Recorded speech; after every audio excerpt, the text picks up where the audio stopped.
প্রিয় চাকরি প্রিয় ভাই বোনেরা কাছে দূরে যে যেখানে বসে আজকের সার্কুলার ভিডিওটি দেখছেন সবাইকে জানাচ্ছি আন্তরিক মোবারকবাদ শুভেচ্ছা। তো দেখতে পাচ্ছেন গণপ্রজাতন্ত্রী বাংলাদেশ সরকার বোর্ড সংরক্ষণের কার্যালয় চট্টগ্রাম অঞ্চলে বোর্ড পাহাড় অন্তর্গত চট্টগ্রাম নিয়োগ বিজ্ঞপ্তি প্রকাশ করেছে। চলো দেখা যাক সেই পদগুলো কি কি এবং কত বেতন গ্রেড এবং শিক্ষাগত যোগ্যতা কি কি চেয়েছে। তো দেখতে পাচ্ছেন যে পদের নাম ফরেস্ট গার্ড বোর্ড প্রহরী পদসংখ্যা হারিবে 75টি, বেতন গ্রেড হচ্ছে 17, বেতন স্কেল 9,000 থেকে 21,800 টাকা পর্যন্ত।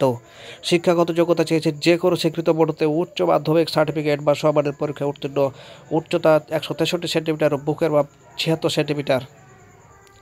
যে জেলার প্রার্থীরা আবেদন করতে পারবেন সেটা হচ্ছে খাগড়াছড়ি, বান্দরবান, রাঙ্গামাটি, কুমিল্লা জেলা ব্যতীত মানে ছাড়া, অর্থাৎ খাগড়াছড়ি, বান্দরবান, রাঙ্গামাটি ও কুমিল্লা এই জেলাগুলো আবেদন করতে পারবেন না।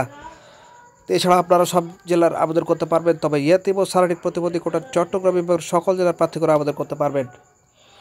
দ্বিতীয় নম্বর পদটাতে রয়েছে ওয়াপি সহায়ক, পদ হচ্ছে 8টা, গ্রেড হচ্ছে 20, বেতন স্কেল হচ্ছে 8,250 থেকে 20,010 পর্যন্ত।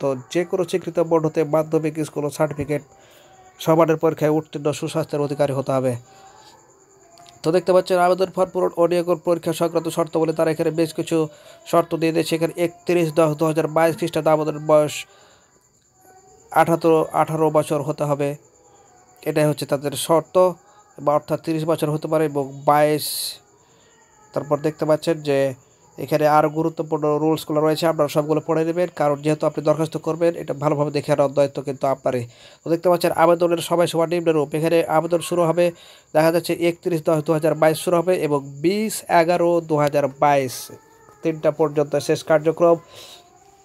এটার কিন্তু লাস্ট ডেট 20/11/2022 দেখতে পাচ্ছেন। এছাড়া ভালো ভালো যেসব টিপসগুলো আছে আপনারা ভালোভাবে দেখে নেন, রুলসগুলো দেখে নিতে পারেন, যে কীভাবে করে আবেদন করবেন, কত টাকা জমা দিতে হবে, কত সাইজের ছবি দেবে, সবগুলো আপনারা এগুলো ভালোভাবে দেখবেন, তারপর তখন আপনারা আবেদন করবেন। কারণ ভুল হয়ে গেলে আবেদনপত্র যদি বাতিল ঘোষণা করে দোষটা কিন্তু আপনারই হবে, এক্ষেত্রে কোনোভাবে আমাদের চ্যানেল দায়ী থাকবে না। তো দেখতে পাচ্ছেন সবগুলো রুলস আমি আপনার শুরু থেকে শেষ পর্যন্ত ভালো দেখে দিলাম।